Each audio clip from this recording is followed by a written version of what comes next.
大家好，我是老李，今天和大家分享一下照片的阴影与高光部分的调整。我们以这张照片为例，看一下调整前和调整后的效果。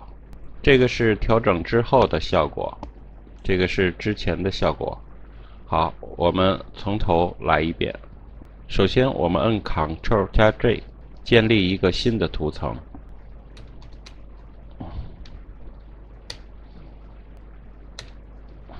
新建图层之后，我们选择菜单中的图像调整，调整中的阴影与高光。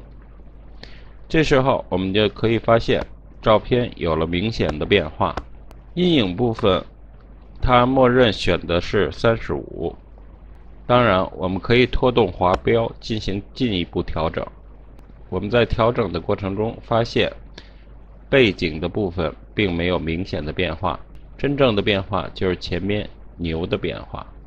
好，当我们调整好之后，可以按确定，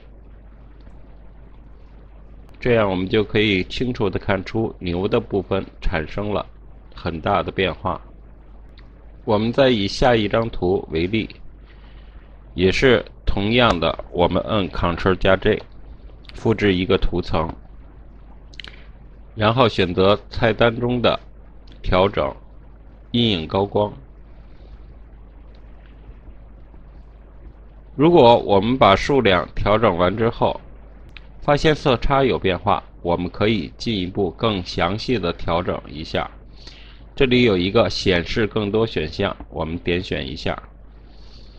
这时候我们就能看到更多细节的调整，比如说关于数量的调整，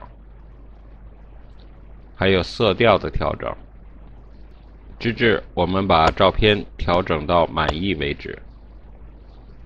我们看一下更改前和调整后的效果，变化还是比较大的。好，这就是今天我和大家所分享的如何调整照片的高光和阴影部分。感谢大家收看，下次见。